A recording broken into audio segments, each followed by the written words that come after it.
Fíjese que cuando alguien se levantaba contra ellos y los atacaba a ellos en cuanto a su persona, ellos no se defendían.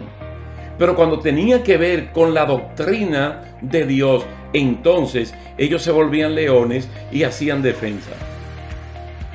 Entonces aquí se está hablando de eso, a la posibilidad de que se levanten líderes que no se mantienen en lo que la palabra de Dios dice y vienen hablando cosas que parece que a Dios se le olvidaron y que ahora a ellos les son reveladas y que ellos tienen una autoridad por encima de la misma palabra de Dios.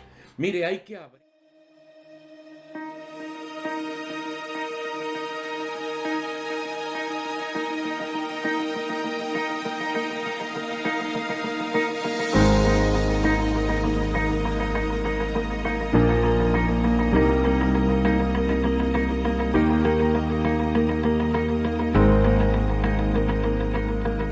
¿Qué tal, mis hermanos? Dios bendiga sus vidas en este día, en esta hora.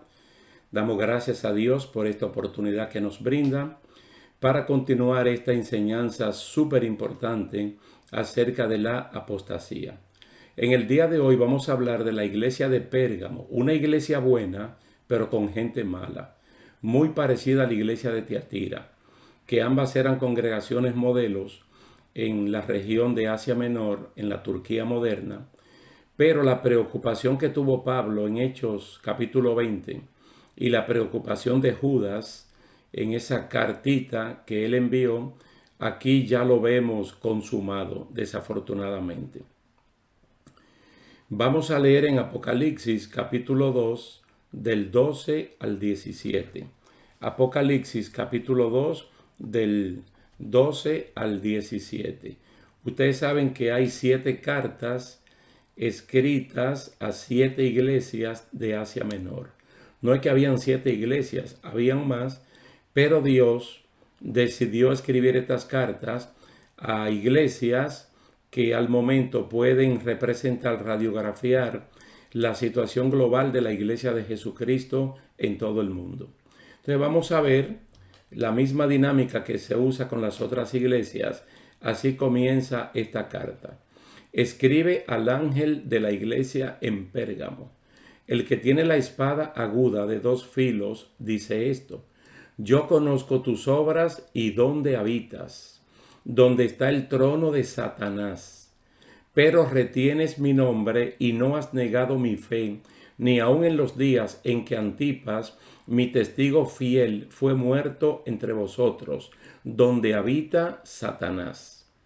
Pero tengo unas pocas cosas contra ti, que tienes ahí a los que retienen la doctrina de Balaán, que enseñaba a Balac a poner tropiezo ante los hijos de Israel, a comer de cosas sacrificadas a los ídolos y a cometer fornicación. Y también tienes a los que retienen la doctrina de los nicolaitas, la que yo aborrezco. Por tanto, arrepiéntete, pues si no, vendré pronto hasta ti y pelearé contra ellos con la espada de mi boca. El que tiene oído, oiga lo que el Espíritu dice a las iglesias. Al vencedor le daré de comer del maná escondido, y le daré una piedrecita blanca, y en la piedrecita un nombre nuevo escrito, el cual nadie conoce sino el que lo recibe. Fíjense que los creyentes sanos de la iglesia de Pérgamo demostraron que se podía retener el nombre de Jesucristo aún en las peores situaciones, viviendo en un ambiente equivalente a lugares donde Satanás estaba entronizado. No habían negado la fe ni el nombre de Jesús. Ese sector no se amedrentó ni siquiera por la muerte de un hombre bueno y fiel como lo fue Antipas, el cual es recordado por Jesús como un testigo fiel. Al no negar la fe, no apostataron. Y es un ejemplo para usted y para mí de que realmente en las peores situaciones, sea que nosotros estemos siendo probados por Dios o estemos siendo tentados por el enemigo, nosotros podemos salir victoriosos y no hay que renegar de Dios. Porque hay cristianos que son cristianos en las buenas, pero cuando le llega la temporada mala, entonces reniegan del Señor. No se olvide que tenemos que aprender de Job y también aprender de José. De José, tanto en su casa en Canaán como en tierra egipcia, que fue una persona que en las buenas y en las malas, Dios estuvo con ambos, tanto con José como con Job, por su comportamiento. Nosotros sabemos que Satanás anda suelto, buscando a quien devorar y hacer daño con sus engaños. Pero cuando un creyente toma en serio el poder de Dios y se somete a Dios, vistiéndose con toda su armadura, quien sale huyendo es Satanás.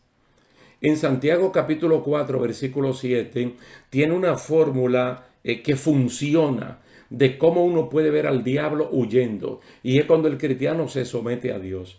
Y Efesios capítulo 6 dice que si nos vestimos toda la armadura de Dios, entonces podremos sostenernos contra las acechanzas del diablo. Y él tiene que salir huyendo derrotado y nosotros no apostatar de la fe que, como dijo Judas, una vez fue dada a los santos. No hay que temerle porque él está vencido por Cristo. El asunto es que Satanás penetra la iglesia con artimañas de error que confunden a los creyentes. Muchas veces Satanás no va de frente, sino que lo hace de forma sutil, como se escribió a los Corintios en la segunda carta en el capítulo 11. ¿Cómo es que el diablo se viste? Como ángel de luz. ¿Qué hacen los ministros del diablo? Que también se visten como ángel de luz. ¿Para qué? Para engañar.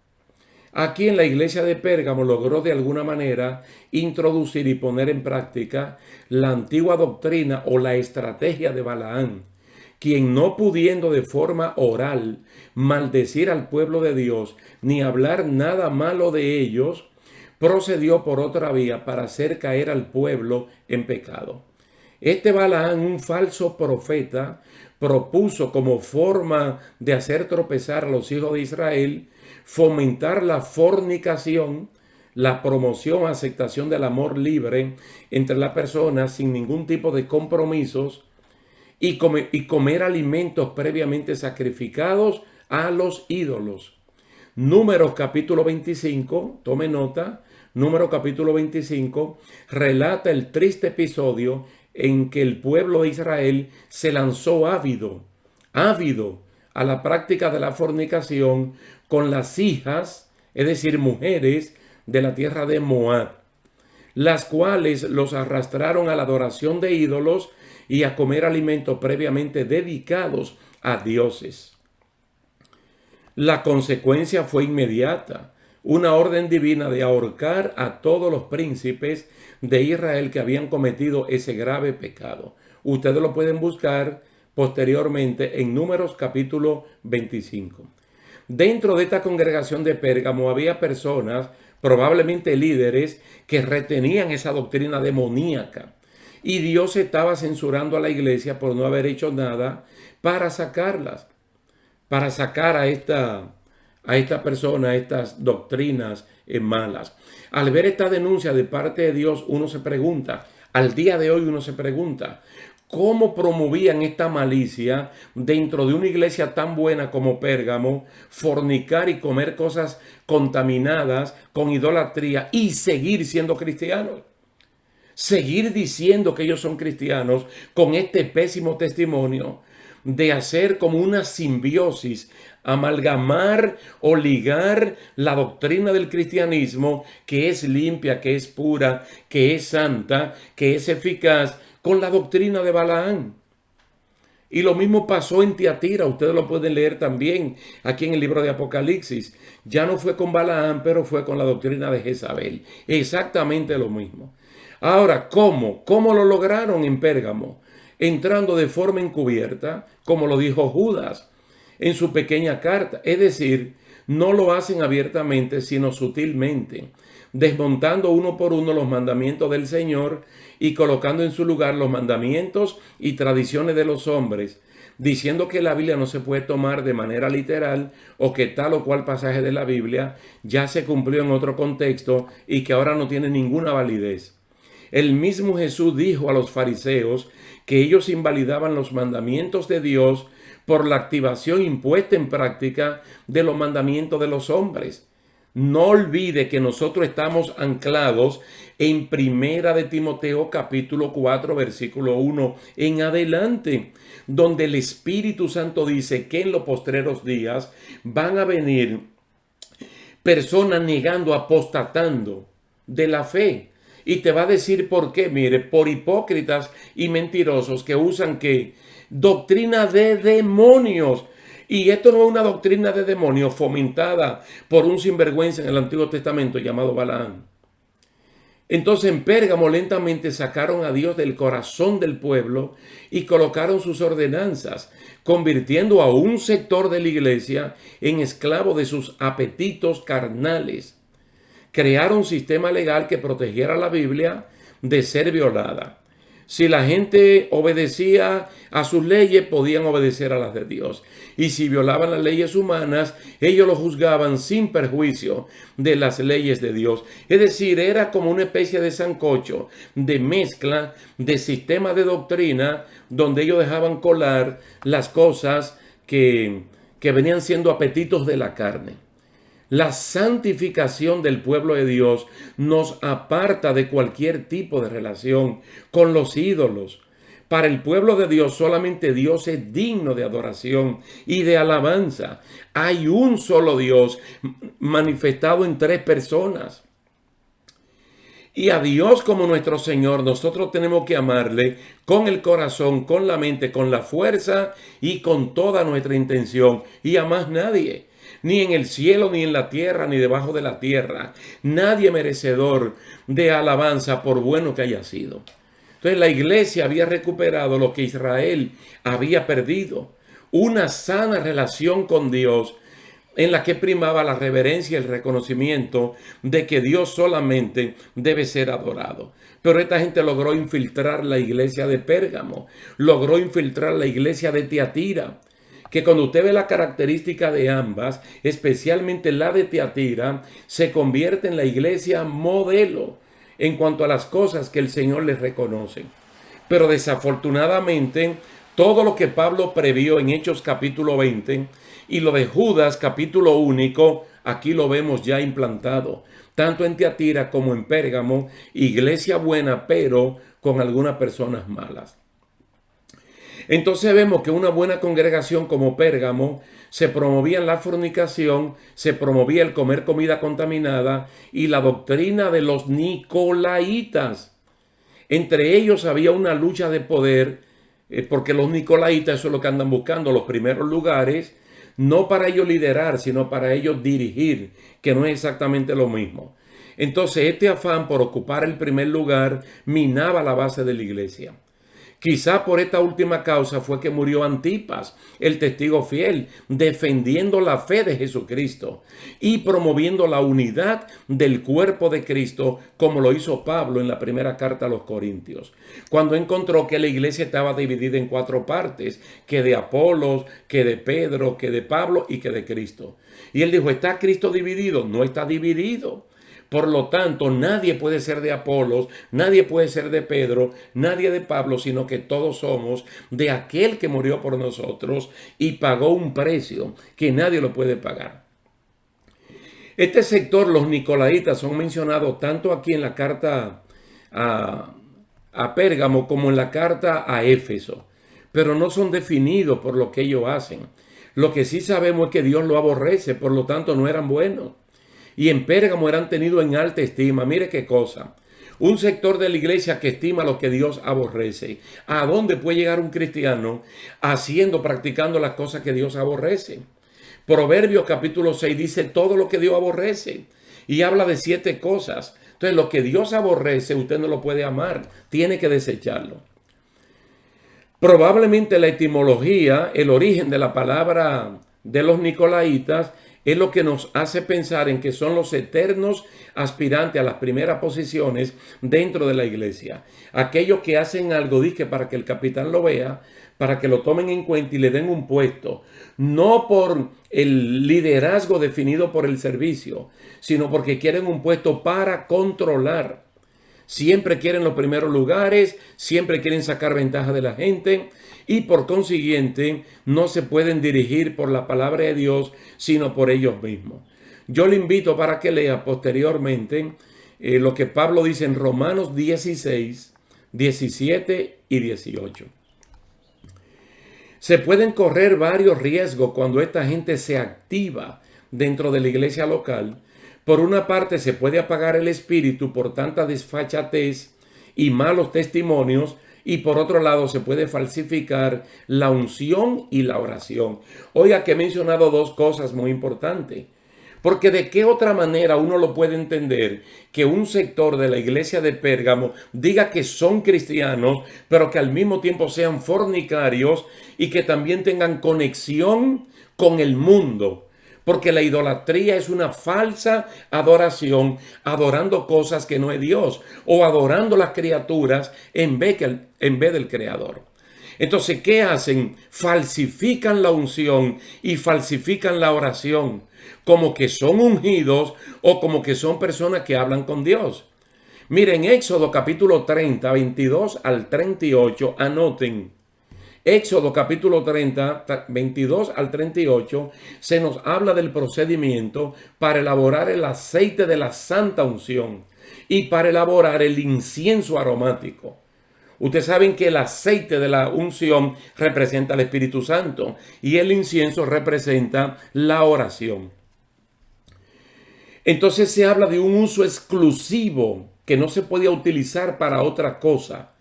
Ese aceite de la santa unción para ungir al sacerdote y a sus hijos y para ungir las cosas santas del tabernáculo.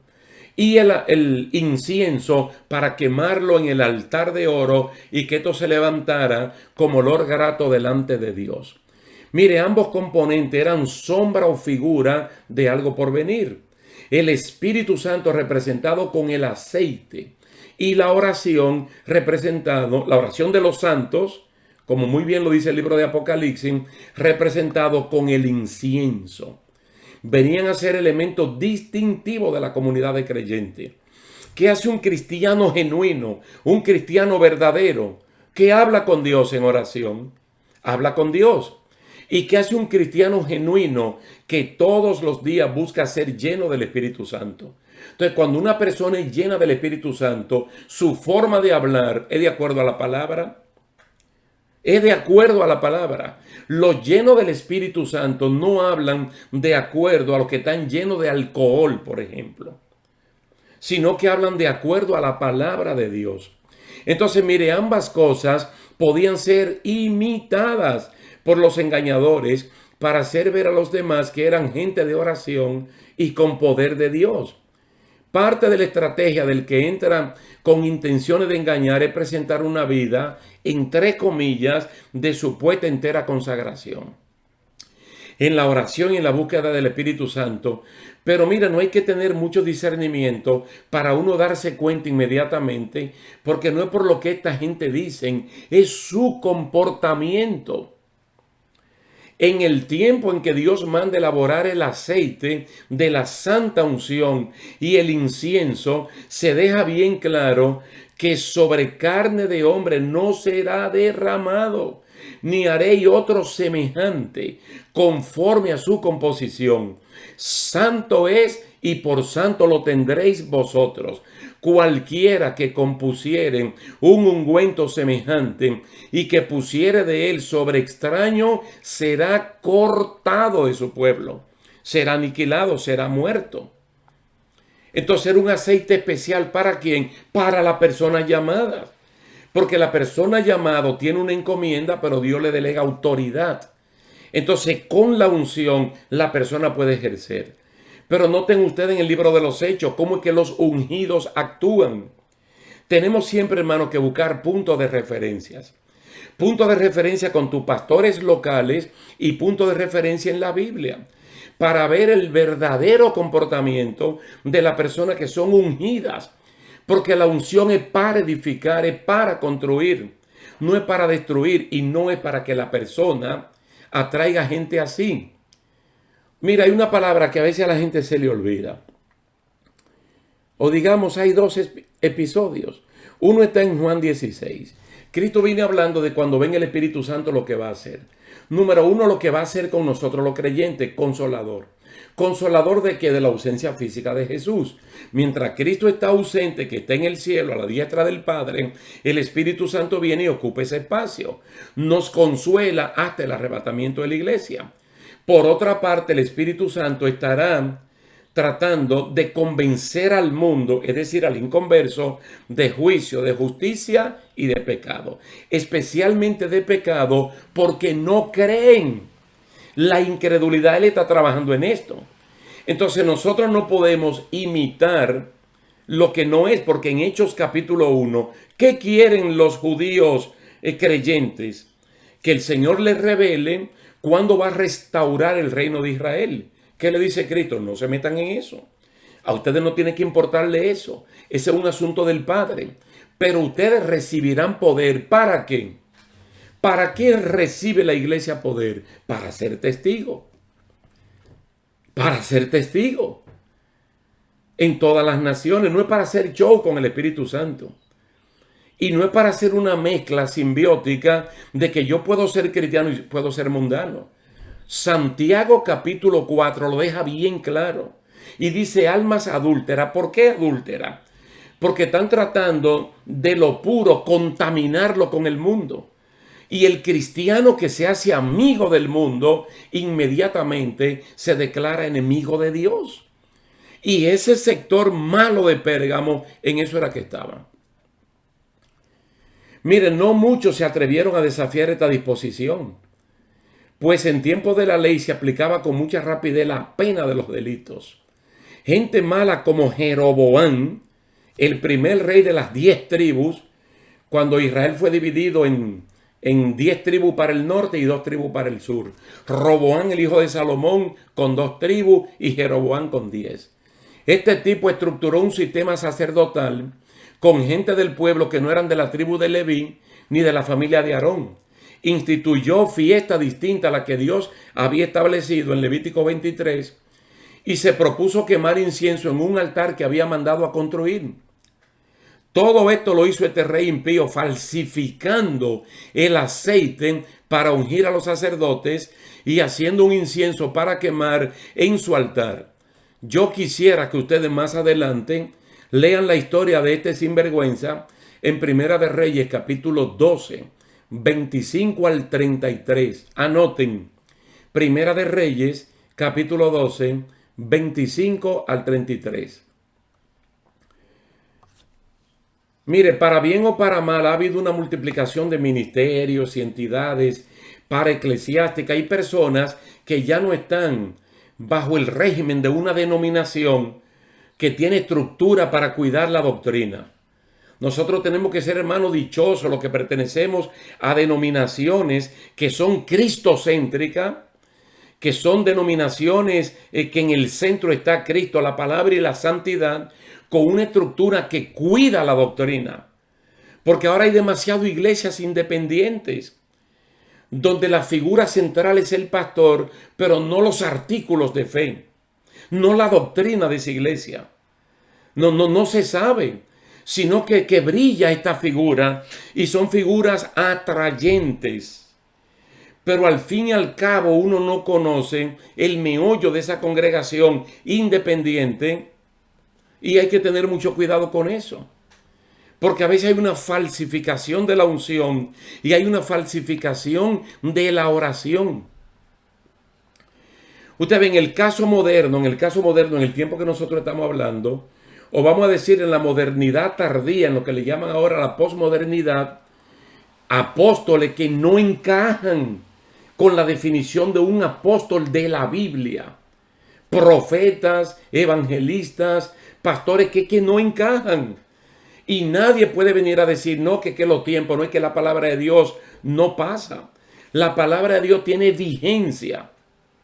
Yo he estado recordando, hermano, que por ejemplo leyes de Dios en el Antiguo Testamento, como su ley moral, con más de 3000 años de promulgada en el monte Sinaí, no hay que reformularla, porque tienen la misma vigencia, exactamente la misma vigencia. Entonces uno ve este tipo de personas como que no cuadran en los requisitos de Primera de Timoteo capítulo 3, los requisitos del libro de Tito. Entonces hay que tener cuidado. Mira, las denominaciones tradicionales se han cuidado de no abusar. Entonces, gracias le damos a Dios por aquellos que por lo menos estamos en alguna de estas y siempre con ojo avisor, hermano, para que si uno ve algún desvío, pues tomar una medida lo más rápido posible. Bendito sea el nombre del Señor.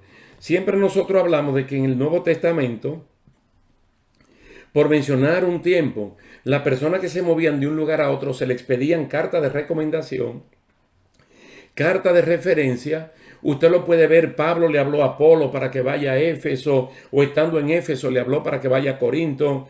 Febe está en Cencrea, pero va para Roma. Hay cartas, hermano, ¿y qué es lo que están tratando los apóstoles verdaderos? De que no se filtren esta persona. Que Hechos capítulo 20, donde Pablo dijo que iban a venir lobos rapaces y que de adentro se iban a levantar cristianos malos, o la urgencia de la carta de Judas, tratar de evitar eso. Entonces hay medios para eso. Carta de credenciales de denominaciones serias y responsables que tienen un peso histórico. Esto es muy importante. Cuando uno puede leer, por ejemplo, en Hechos capítulo 13, es un episodio que regularmente hay que leerlo.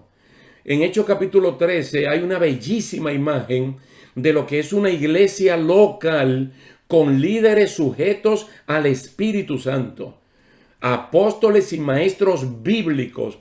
Yo le voy a leer solamente los primeros 3 versículos para que ustedes vean las características que deben tener nuestras congregaciones y deben tener nuestros líderes para evitar lo que desafortunadamente pasó en Pérgamo.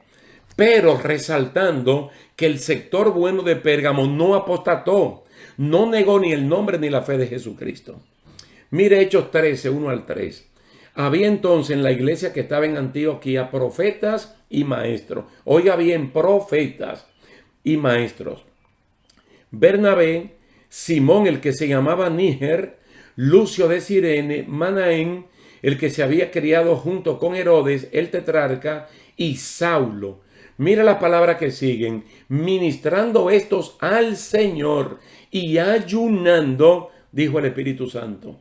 Apartadme a Bernabé y a Saulo para la obra a que los he llamado.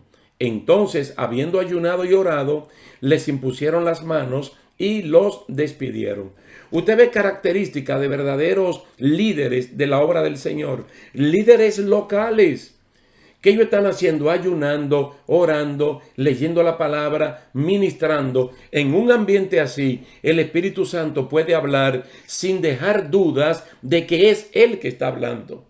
Porque a la empresa a la cual lo van a mandar, y uno no sabe lo que le puede pasar por allá, y los que conocemos la historia, sabemos que el campo misionero no es fácil, y tuvieron que enfrentar muchos desafíos, pero se sostuvieron en aquel que los llamó. Mire, están ayunando, están orando, están ministrando. No sé, pero yo creo que la iglesia local tiene que volver a lo mismo. Y los líderes, hermanos, tenemos que mantenernos allí. Entonces, de esa manera que el Espíritu Santo puede hablarnos, incluso iluminándonos sobre lo que ya está revelado en la palabra. Estos eran ministros que estaban en el quebrantamiento del ayuno, orando en una sincera búsqueda de la dirección de Dios. Eran miembros de una iglesia local que le daba cobertura y que le podía expedir una carta de recomendación, dando testimonio de su fidelidad, conducta y sujeción. Desde que tú ves un tipo de persona y tú le preguntas a qué iglesia pertenece, a qué denominación pertenece, y él es independiente, no es que ser independiente sea malo por sí, pero hermano, ya hay que tener mucho cuidado. Porque no es lo mismo cuando hay una recomendación de una denominación, de una iglesia local, de un pastor, de una pastora que sí puede dar fe y testimonio. Mire, de esos 5 líderes que allí se mencionan, 2 fueron apartados por el mismo Espíritu Santo para la obra que Él les encomendó para que hicieran. Al seguir el desarrollo de la historia completa a la cual fueron encomendados, vemos que la tarea no fue fácil, como ya yo se lo dije. Bernabé y Saulo no salieron por su propia voluntad, ni salieron a buscar reconocimiento de nadie en particular. Ellos estaban activos en su congregación local, haciendo lo que hay que hacer en su congregación, que es enseñar de forma correcta la palabra de Dios y de predicar de manera honesta el Evangelio de Jesucristo. Allí por lo menos se mencionan 5 líderes que ejercían su ministerio en el mismo lugar sin entrar en competencia. Dice profetas y maestros. Entonces, ¿qué es lo que ellos estaban haciendo, hermano? Lo mismo que acabo de decirle de Éxodo 35, del 25 en adelante. Ellos estaban con la llenura del Espíritu Santo, el aceite de la unción. Y también están en la oración, el incienso. Parece que de los 5 mencionados, ninguno era de la ciudad de Antioquía, sino que venían de diferentes lugares, lo que fortalece, hermano, la teoría nuestra del comportamiento humilde, sencillo y bíblico de estos profetas y maestros. También aquí en Hechos 13 es notorio que los 2 escogidos por el Espíritu Santo para la obra, los demás compañeros y miembros de la congregación, le pusieron las manos para encomendarlo a Dios y para respaldarlos de que mientras estén en el campo misionero, ellos continuaban ayunando y orando por ellos para que tuvieran éxito. Alabado sea el nombre del Señor. Entonces, mira, Dios, previendo eso en el Antiguo Testamento, ordena a Moisés la confección del aceite de la unción santa en base a 5 componentes con medida exacta para que esto alcanzara para lo necesario y que no sobrara y se pudiera desperdiciar. Porque no es verdad que la oración es un desperdicio, ni la unción del Espíritu Santo, como para hacer espectáculos, shows y cosas como uno puede ver en el día de hoy. Usted ve entonces en el libro de Éxodo capítulo 30, el Señor le dijo allí los componentes. Y no podían echarle ni un gramo más, ni un cc menos. Mirra excelente, canela aromática, cálamo aromático, casia y aceite de oliva. Todo tenía que ser como Dios había dicho. Entonces esto no se podía distorsionar absolutamente para nada. Y cuando uno lee, uno se da cuenta, hermano, que Aarón y sus 4 hijos varones fueron, mire, bañados, vestidos y luego ungidos con el aceite santo. Pero mira, Dios es un Dios celoso de la doctrina. Dios es un Dios celoso de la doctrina. Los primeros 2 hijos de Aarón, que fueron, mire, bañados, vestidos y ungidos, el Señor lo mató en el patio del tabernáculo. ¿Por qué? Porque ellos desobedecieron y el Señor le dijo, para entrar al lugar santo, a quemar el incienso, tienen que tomar las brasas del altar de bronce o altar del incienso, del sacrificio, perdón. Entonces de ahí toman la brasa, la colocan en los incensarios, toman un puño, lo que le quepa en un puño de incienso, lo colocan en el incensario, van al altar de oro y entonces ofrecen esas oraciones tipificadas en el incienso delante del Señor. Y ellos con toda la unción dijeron, no es como a nosotros nos dé la gana. Es como nosotros queremos, nosotros podemos cambiar esto. Apóstata, negando a Dios, negando la palabra. Y el Señor lo fulminó inmediatamente. Y no solamente eso, que le dijo a Aarón, ten cuidado si lo llora. Ten cuidado si lo llora. Porque lo que el Señor estaba haciendo allí era haciendo una corrección, hermano, que valía la pena hacerlo. Gloria a Dios. Duele muchísimo hoy en día cuando uno ve la iglesia, a veces repleta de programas y actividades, donde las celebridades sustituyen la palabra de Dios como centro de atención. A veces uno ve la promoción de una cruzada, de un retiro, de una actividad, y el eje central, ¿quién es? La persona. Lo atractivo es la persona. Y de verdad que la persona es muy importante porque va a ser el canal, el medio por el cual uno va a ser bendecido. Pero hermano, mira, Cristo dijo que si Él fuera levantado, Él va a traer a todo el mundo. Dice, así como Moisés levantó aquella serpiente en un palo alto, en una asta alta, para que todo el que mirara, después de haber sido mordido por una serpiente, y mirara, se iba a librar del veneno de la serpiente. Dice, así el que mire a Cristo, de donde quiera que esté, se va a salvar. Nosotros tenemos que promover a Cristo, promover su palabra. ¿Por qué? Porque son infalibles. Yo mismo me puedo equivocar y lo puedo hacer sin intenciones, pero me puedo equivocar porque soy un ser humano. A veces gente joven, adulta, a veces se trasladan, pero detrás de una persona, hermanos, detrás de una persona. Nosotros debemos imitar el sector sano de la iglesia que estaba en Pérgamo. Y yo quiero que ustedes presten atención a eso que leímos allá arriba en Apocalipsis capítulo 2. Debemos imitar el sector sano de la iglesia que estaba en Pérgamo. Mire, ellos no negaron ni de labios ni en la práctica la fe en Cristo y retuvieron el nombre de Jesucristo, a pesar de que en ese tiempo mataron a un líder local llamado Antipas, que Dios le llama mi testigo fiel. Entonces, cuando Dios dice, ustedes no negaron la fe, no negaron mi nombre, ni aún en los días, es como si el Señor dijera, si ustedes, entre comillas digo esto, si ustedes hubiesen negado mi fe y mi nombre, yo como que los hubiese entendido. Porque el Señor está poniendo un caso extremo que ojalá usted nunca tenga que vivirlo. Donde alguien con una espada bien amolada de lado y lado te diga, tú crees en Jesucristo. Si me dice que sí, te corto el cuello ahora mismo. Y si me dice que no, te perdono la vida. Ojalá que no tengamos que vernos en esa situación. Pero si llegáramos a vernos en esa situación, Romanos capítulo 8 dice que ni la muerte podrá separarnos de Dios. Es decir, porque no vamos a apostatar. Entonces, este sector no apostató, hermano. No negó. Mire, negar la fe es apostatar. Negar el nombre de Cristo es apostatar. Ellos no lo hicieron. Ellos no lo hicieron. Lo que tienen su fundamento en la palabra de Dios no vacilan, ni son inconstantes. Y a mí lo que me da pena como pastor es que hay personas con 1 año en la iglesia, con 2 años, con 3 años, hermano, y no logran manejar las escrituras.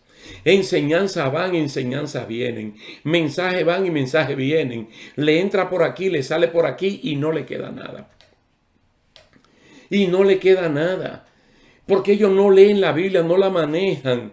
El poquito de tiempo que le escuchan es cuando están sentados en la congregación. Tal vez ahora que me están escuchando, yo le doy la cita bíblica, le digo que anoten, que vuelvan a leer para que eviten que yo mismo lo esté engañando. Si fuera el caso. Pero da pena, hermano, da pena. Yo creo que a la vuelta de 1 año uno tiene que ser lo suficientemente conocedor ya de las escrituras. Mire esa misma iglesia de Antioquía de la cual yo le hablé, en Hechos capítulo 13, cuando mandaron a Bernabé para ver el desarrollo de esa iglesia, Bernabé vio que la iglesia iba bien. Entonces él fue y buscó a Saulo, que estaba ya en su lugar de origen, y entonces dice que se quedaron 1 año allí enseñándole a los hermanos. Y entonces le llamaron por primera vez cristianos. Y cuando llegaron unos profetas, le hablaron de una gran hambruna que iba a venir. Y una iglesia de 1 año inmediatamente respondió con una ofrenda. Y hay hermanos que tienen 2 años, 3 años, 5 años, 10 años, que son incapaces de echar un centavo por la obra de Dios, ni ofrendar, ni colaborar con sus diezmos, y tienen hasta 20 y 30 años en el Evangelio. Mas, sin embargo, eso no lo entienden. Entonces, los que tienen el fundamento en la palabra de Dios no vacilan, hermano. Por el contrario, con mansedumbre defienden la obra de Dios. Echan mano de la vida eterna con la palabra de Dios, que es la espada aguda de 2 filos. De verdad que a mí en lo personal, y en el tiempo que estudiamos el libro de Apocalipsis, pues nosotros hicimos énfasis en este periodo, porque Apocalipsis 2 y 3 corresponde al tiempo de la iglesia en la agenda de Dios. Por eso que a usted y a mí nadie nos va a engañar. Cosas que son del gobierno del anticristo no tenemos por qué vivirlas ahora, porque no son de este tiempo. Nosotros tenemos que preocuparnos por las cosas de este tiempo. Y cuando a él le dijeron que escribiera, el tiempo de la iglesia está en tiempo presente. No hay nada en tiempo pasado, tampoco en futuro, excepto las promesas de bendición que Dios tiene para nosotros.